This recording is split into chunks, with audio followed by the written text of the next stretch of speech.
राधे राधे। देव उठनी एकादशी कार्तिक एकादशी व्रत 2025 कब है?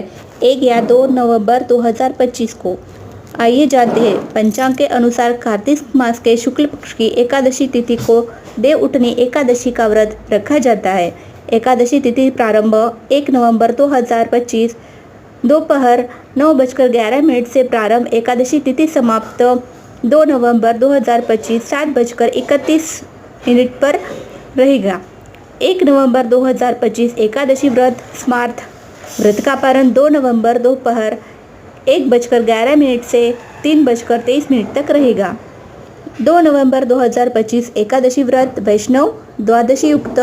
व्रत का पारण 3 नवंबर 2025 सुबह 6:34 से सुबह 8:46 तक रहेगा। राधे राधे।